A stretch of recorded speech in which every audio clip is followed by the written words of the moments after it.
People, welcome back to the channel, and it is time to preview match week 2 in the English Premier League and in La Liga. While in Bundesliga, the season is just kick-starting. The MPFL is also back.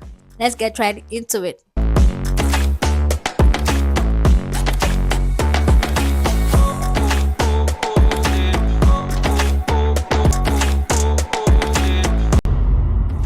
Alright, let's start with the English Premier League. And tomorrow, we have a game by 8 p.m. between West Ham United and Chelsea. Another London derby for Chelsea. The last time didn't go well for Chelsea, and they have correct the wrong they made last week as well. Ferromi, what do you think about this game? Yeah, I feel it's going to actually be a victory for Chelsea because I feel the West Ham side. If you watch the game against Sunderland, you probably don't have good things to say about that. So yeah, you don't probably feel okay. Yes, Chelsea should actually be winning this game because but you never can tell though. Yeah, because drawing back-to-back games or losing this one could also mean a whole lot of things happening for the Chelsea side. The fans start complaining. Yeah, this start happening to say, then they'll finally begin to see that the Club World Cup performance was an over performance, like I've been saying. So, I keep saying this about performance thing. Because and eventually, but let's see. But I still think the West Ham side don't have enough to threaten this Chelsea side. But I get the fact that West Ham are not really good enough. But it's going to be at their ground, the London Stadium. Chelsea are actually going away, and Premier League teams, when it comes to defending their ground, they always stay. So I think Chelsea has what it takes, but I feel like they just have to be at their A game.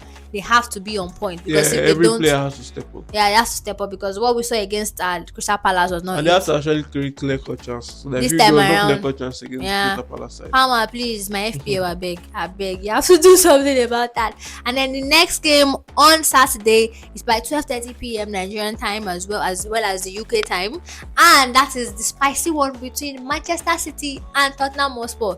And we all know that this game this fixture actually been a very spicy one. Tottenham Hotspur always trying to be a boogie team for Manchester City, and then with the new signings from Manchester City players and everything, their new additions, I feel like it's going to be a very, very interesting one. Unfortunately for Tottenham Hotspur, their deal, maybe their star signing of the season, got hijacked by a certain Arsenal. You can hear the excitement in my voice. The dopamine is just there, it's just dopamine, if that makes any sense. I'm super excited with the year we go from. It was actually David Ocean that broke the bomber. And that is, we're talking about transfers for now because of the Tottenham Hotspur deal. Yeah. And that is because David Ocean dropped a bomber. I'm very sure everybody, all Arsenal fans are all aware of that already. David Ocean dropped the bomber that Arsenal interested in AZ. And then in the next 2-3 hours, Fabrizio Romano confirmed that we have a year we go. Deal in place, agreed. All that is I think the only thing is stopping the deal from getting announced is the fact that he's not completed his medical, which is already been booked now. And I think we'll be seeing him against Liverpool. Of course, we'll be seeing him against Liverpool. That's enough time actually. Enough to rest and everything. And Crystal Palace is also in London, so does not really need to travel a whole lot. It's just needs he wants to go get something there, and then it's good. I'm super happy because it brings a whole lot of new dynamics to the Arsenal side. I feel like we're too predictable with Odegaard and Saka doing all the creative work, but now with Eze, the creativity is just it's just unstoppable now. If you double mark Saka, you're leaving Eze. You double mark Odegaard, you're giving Saka and free roll. So I feel like we're about to cook, guys. Arsenal are about to cook this league, but then still a very long season, 37 games now, and I feel like this makes me more confident about my team actually going all the way, but it's going to be more difficult. Manchester City are back.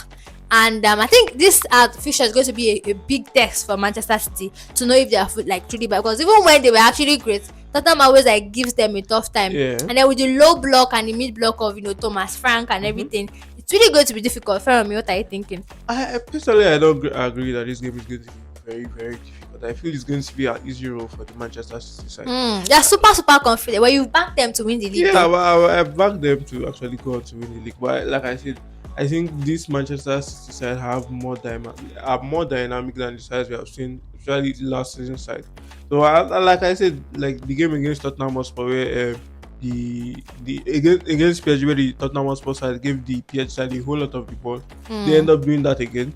There's going to be serious issues because I feel the Manchester City side have players who can actually pick those passes and actually shoot shots from outside of the 18-yard box. Then you say, okay, we just want to give them the ball and now defend our box. I feel it's going to be very, very hard. And I feel that what Thomas Frank is going to try to do, and I just feel it's going to go up in his face. All right, now we're just going to like give you other fixtures on Saturday, and that is Bournemouth against Wolves. Nothing really. Yeah, What? Just give us a prediction for this one. yeah, I feel Bournemouth are going to win this particular game. Bournemouth to beat Wolves. Yeah, Brentford against Aston Villa as well. Aston Villa, Aston Villa away. yeah, I think they'll win. I think So Aston Aston Villa Villa will to win. win, right? Yes. I think they need to do better from like the first performance against Newcastle Yeah, United. really, really They, poor. yeah, Going poor. forward, Going no shot forward. in the first half. Yeah. And the next one is Burnley Sunderland. Another talking point in like the games that will be going down this on Saturday this yeah. weekend. And Burnley, of course, they are already looking like the whipping boys of the Premier League already. Yeah.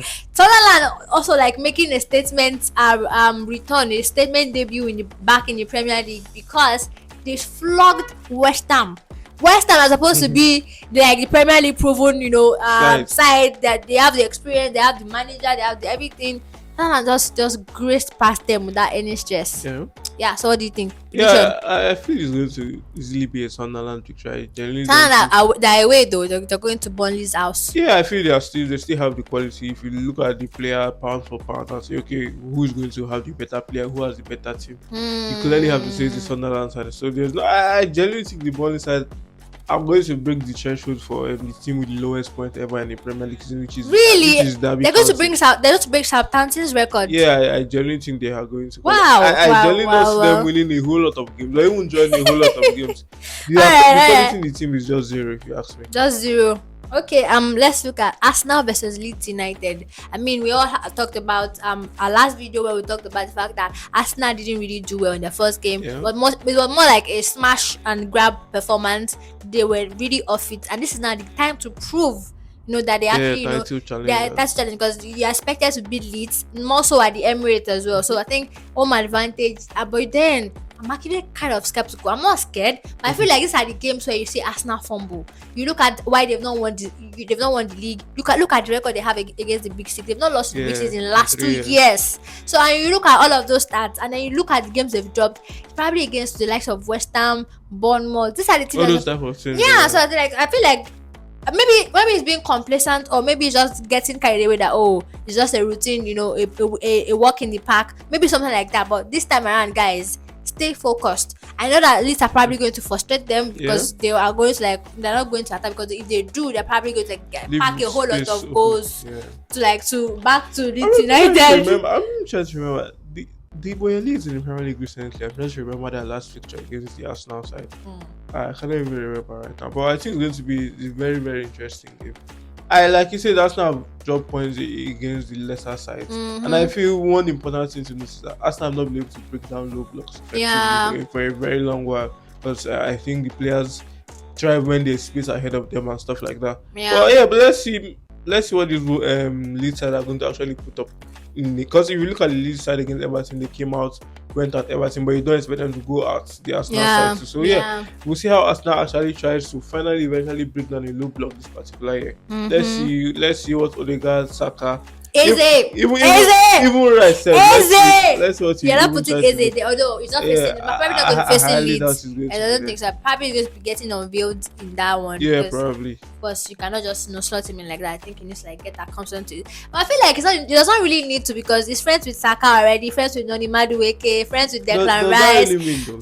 Arsenal are actually going to be carrying the England team this time around, because you look at these players now. Rice is a guaranteed starter, Saka is a guaranteed starter, Eze maybe not so much, Noni Madueke as well. Come on! Ben White as well. Actually, a whole lot of Arsenal players are going to be in the English setup. So I'm super excited. Now let's go to the Sunday fixtures, and this time around another scintillating one, and that is Crystal Palace against Nottingham Forest. This one is actually like a very scintillating, but very nice, because Nottingham Forest are going away to Crystal Palace, and Crystal Palace now with Oliver Glasner, they look like a team that they're actually there to actually compete this time around. They're not they don't want to be like that mid-table side anymore. They want to be in and around the big six now, and I feel like they might also be competing for Europe, because the Conference League is actually very easy. I feel like it's a blessing in disguise for me to go to the Conference League, because you look at the fact that they cannot win the Europa League. No offense to no disrespect to Oliver Glasner, he's already won it with Eintracht Frankfurt, but I feel like just it's easier, with the squad now that they're probably going to lose. They've already lost Eze. They're probably going to lose Gay as well. So Yeah. you look at that setup. I feel like they need Yeah, you could probably say it's much more easier than the more than Europa that. League. Yeah, the Europa League. So Nottingham Forest, Crystal Palace. What are you saying? I think this is going to be a draw. I just feel personally, I would like to say I'm not looking forward to this particular game as much as other people because Yeah, of I course. just feel it's just going to be But it's going to it be the just be opener on Sunday. yeah. I feel it's just going to be a trap game because I feel both sides will want to we are going to try and hold our own and see how who's going to give. This is what who's going to give first, who's going to concede the first chance, who's going to concede the first goal. So yeah, I feel the game is going to most likely be a A 0-0 draw. draw. Yeah, I feel like. But then with Chris Wood firing as well, what are you saying? With Chris Wood firing, what do you think will happen? Yeah, I feel Chris Wood. First, last season he got 20 goals. This season he has already started on fire with two more goals in the first game of the league. I just like I feel the Brentford side gave him a whole lot of space because you see the two goals he scored. The first one was from the corner that I feel should have been defended properly. And the second one again was from a defensive error.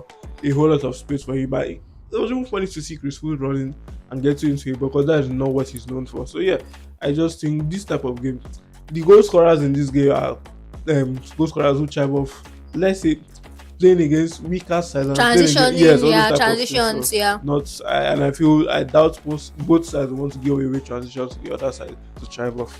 All right, and let's look at Everton Brighton. Just give us a prediction. Nothing really to talk about here, but Everton will probably be looking to rewrite the Yeah, wrong. They also had a poor start by losing to Leeds United. yeah. So they're not West Ham are not the only side that lost to A promoted side. a newly promoted side. Yeah. Yeah, Everton Brighton maybe a draw too. A Yeah, draw I think too. a draw But too. Brighton are actually looking like a great team. And I feel if Everton don't do better, because you look at the midfield like full of Yeah, defensive minded midfielders, no creativity in the team. And I feel like you look at Brighton, they look more like a balanced team on yeah, paper, they are much more much more balanced now. balanced and more stable. And I feel like they might actually be getting the 1-0 victory over Everton as well. Yeah, we saw them Brighton last week. How they considered 90 plus 7 goals. So they attack very well, but defensively that's where the issue comes in. Still very weak. Yeah. All right, let's look at Fulham Manchester United. Everybody talked about that will be going on 4:30 on Sunday. I think that's the last fixture on Sunday, and then the big one, the highlight of the week is probably the Newcastle versus Liverpool game. I will talk Yeah, I about think that that's on Monday. shortly. So let's talk about Manchester United Fulham first. 4:30 on Sunday, and we all saw the performance that they gave against Arsenal. The performance was really nice. They looked like a better team, Yeah. much more better than what we saw from them last season. Now Fulham United as well. They also actually had a really great season in their maybe in Yeah, their last calendar last season. They actually had in their books they did their best in the Premier League as well. But now they're going to Manchester United will be going to the Craven Cottage. Fulham 4:30 on Sunday. What are you saying about this one? Yeah, I feel this is the game you actually know if there's actually been improvement for the Manchester United side.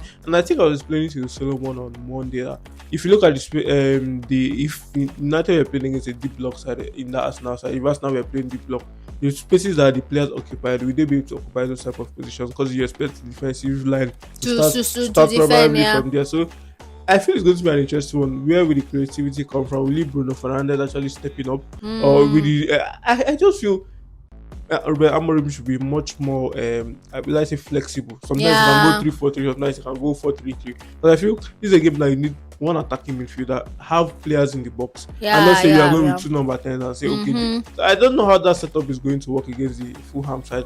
Marco Silva is probably going to try and frustrate them and try to hit on the counter with Andres Pereira and Alex Iwobi. But I said this is the game we are trying to see, are they actually improvement from the Manchester United side? And let's see how they even build up, because the build up against Arsenal was just playing the ball up, asking Sesko to win the ball, then the second man balls and stuff like that. So let's see how they're actually going to play this particular game, and that's where we know, okay, yeah, any improvements. So your prediction? I generally cannot say a straight score right now. Because Fulham are also like a boogie team to all the big six sides. They're always going to hold their I own. think And Fulham just even knocked out United from the FA Cup last season. Yes, they did.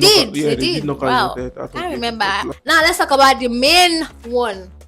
Newcastle on Monday. Newcastle, Liverpool. I like the fact that they kind of separated that fixture, because it's going to be on a Monday, the only fixture, the last fixture of game week 2. and the rivalry is there already. Yeah. The beef is there. I'm very sure Newcastle United are going out all out for revenge, especially against all the teams that Manchester United, Newcastle to be interested. Will be Yeah, they very actually interesting. stole their Yeah, players. also the likes of Shesko, the likes of Konya, the likes of Mbumo, all of those players are actually linked to Newcastle United first before Manchester United entered the race. Yeah. So I think I'm going Newcastle this season. Thank God that's not like in that mix. So we are safe from Newcastle's revenge plan this season. So what are you saying? Yeah, I feel it's going to be a very, very A interesting game. blockbuster Yeah, movie. A movie is not a match, it's a movie. Because I feel like a whole lot of yellow cards will be dished out Yeah, in that probably game. because you know how physical the Newcastle side will actually go on to this, and they will have the fans baying for blood in the stadium. They will actually have the fans winning And almost their every dome as touchline. well, and we all Yeah. know how the Newcastle stand can be very, Yeah, very, they- very hostile. Very, The very. fans will be very, very vocal about what they feel about the Liverpool side, Yeah. and they just decide Yeah. their attacker target and stuff like that. But yeah, I And don't they still after their very own, their number exactly, 9 and as number well. 9. So I feel it's going to be a very, very hostile game eventually. Mhm. Well, I don't know. I generally cannot say. Maybe we see the Liverpool side actually go on and score much more goals. I feel they always have goals in them. Mohamed Salah is always there. Kitty has shown that he will certainly give you goals. That coach is also there. Even off the bench, Kiesa, Florian Wirtz, all those type of players will always be in the setup. So I say Liverpool to win. Yeah, I'm actually tipping them too because I feel there's a whole lot of talk about the Newcastle side will be buoyed by the fans and stuff. Yeah. But yeah, when it gets to the field of play, how are you going to actually score those goals? How are the fans feeling actually going to translate to goals for you? There's no possible way to apply that because you look at their performance against Aston Villa, they were not able to create clear chance. Even when they create a clear chance, Elanga missed it in the beginning of the game, and there's no number 9. Maybe William Osula eventually gets to start this particular game Yeah. for the Newcastle side. But yeah, like I said, the fans will surely be behind the Newcastle faithful, but will it be able to translate to on the field? I genuinely cannot say about that. For me, I think they're probably going to be putting up like a defensive masterclass. I feel like attacking wise, they cannot really match, Liverpool toe to toe. But I feel like they probably will be like maybe a 4-5-1 formation or something. But I feel like anyhow as the names like do that defensive thing. And I feel like they're probably going to be relying on the likes of Bruno Guimaraes and a whole lot of Fabian Shea and all of those ones. I just feel like there might be a lot of yellow cards in that game. So if you're like a better or somebody that is interested in betting everything like that, I feel like I'm predicting like 4 yellow cards or 5 yellow cards. A whole lot of fouls. Yeah, I feel like it is well with Liverpool, but they have to be super careful to not get their main targets injured because it's going to be feisty. Now let's talk about La Liga. Let's talk about Ferrami. He's going to be putting us through the La Liga games and fixtures. So we're going to be talking about the big guys and just predicting the smaller games. Yeah, Athletic Bilbao versus Rayo Vallecano. I feel this is a good game. Both teams, even in Europe this particular season, the Bilbao side in Champions League. Rayo, I think they are playing today in the Conference League qualifiers. So yeah, let's see how that. And Rayo won their first game 3-1. Bilbao won their first game 3-2. So let's see how that game is actually going to go down. Then I feel Real Oviedo versus Real Madrid. It's been a tough comeback for the Real Oviedo side versus when they got back to the La Liga. Villarreal got a red card, missed a penalty in that particular game. They're now bringing Real Madrid to their home. I actually don't know how they're going to see that game out though, but Real Madrid, although we could say the Real Madrid side were sort of slow and allowed the Osasuna side to actually cover back in their game on Monday. So you don't know if they are going to get faster in this particular game. But like I said, it's a baptism of fire for the Real. I think after this game they're even playing. I think they're even playing Barcelona next after this particular game. That's so not fair. it's a real When is baptism their of fire. Clasico? I think October. It's really far though. I would really like to see the battle against Carreras and Yamal. I'm actually really intrigued to actually see what happens in now. Give us continue. Yeah, the next fixture. Levante also hosts Barcelona this particular. The two promoted sides go on to face the first and second from last season. I still don't know how Levante are going to do this season, although they looked very, very good against Alaves. I didn't even know they got relegated in the first place. Because I've always known Levante to be one of the regular names in La Liga football. Yeah. So yes, but this side they looked good against Alaves over the weekend, although they still lost 2-1 to a 90th minute. Then Naglia goal in 90 minutes. But I just don't know how they'll be able to hold on this Barcelona side. As I feel the attack is going to be very, very interesting. And I also think Rashford will probably want to say, okay, in newly promoted side, at least let me get a goal in this particular game. So I don't know, maybe he probably starts this particular game. We cannot say about that. Cannot say. All right. And then which other game? Villarreal, Girona. For me, I feel Girona and one team have actually tagged for relegation this particular year because Really? I genuinely don't see. If you watch their game against Rayo Vallecano, the first game of the season, they were so poor. And I feel Mm. Michel has clearly has a way of he knows he wants to play out from the back, play through teams and stuff like that. But the quality of the size he has right now, I genuinely don't think they'll be able to do that. And I feel the Villarreal, although they lost what's his name, Alex Baena, Mm. over the summer transfer window, they've even still gone into signing Molero and co. They are not going to be as creative as before, but I just think they will actually be able to create a whole lot of chances against this. Even Krejci, I've even saw news about Krejci leaving the Girona side, so I genuinely don't know how they are going to survive. Then Sevilla Hetafe, we see two Nigerian boys, Ejuke and True, Cristantos true, Uche. So true. yeah, this one game, Sevilla look like they do not know what they are going to do. Although in the second half against Athletic Club, they actually came up in that Martinez game. Lukabakio scored a goal and Agumi also scored a goal too. But yeah, the Getafe side I saw last weekend actually looked like they play one of the best football I have seen from them in a very long while. Yeah, let's see how that goes up. But that's a game I feel that will eventually going to end in a draw, sha, if you ask me. All right. Let's talk about the Bundesliga now and talk about the kickoff. And the kickoff will be a game between RB Leipzig and Bayern Munich. Bayern Munich will be at home this time around, and it's going to be 19:30. That's 7:30. 7:30. 7:30 tomorrow, and RB Leipzig. I mean, that's like a blockbuster one to start the season. Of Mm-hmm. course, RB Leipzig, they've already lost their main man, Yeah, they've Sheshko, lost a whole lot and of but players. the Javier Simons is still Yeah, there it's still playing, there. and I think it's still linked with going to Chelsea as well. Yeah, Well, the links are still it's there. still there, and that's how you actually act as a professional footballer. You're getting linked to other clubs. You just have to play. He's made his intention clear that he wants to join Chelsea, anyways, and it's still helping the team. And they'll have like certain players. I'm not a supporter of what Gyökeres did already too, but you can actually kind of see where it's coming from because the technical manager and the owner of the club kind of changed their tone and everything, Yeah. and that's why I kind of led up because this is why I always say do not do gentleman's agreements. Footballers and are their representative and clubs, please write everything down because Yeah. things change, Sign on people the change, paper. make sure it's written and it's signed. All these gentlemen's agreement don't they work? So let's talk about Bayern RB Leipzig. This is the defending champions, the most successful team in the league. Mhm. We all call this Bayern's Farmers League because we all know they're going to win it all over. I don't even know who's probably going to compete. Maybe Borussia Dortmund even had like a very bad season last season, but it looked like a team that also like getting Yeah. there. So what do you think about this one? Yeah, I feel it's going to be an interesting game. I feel the Bayern Munich A side. nice way to start the season Yeah, too.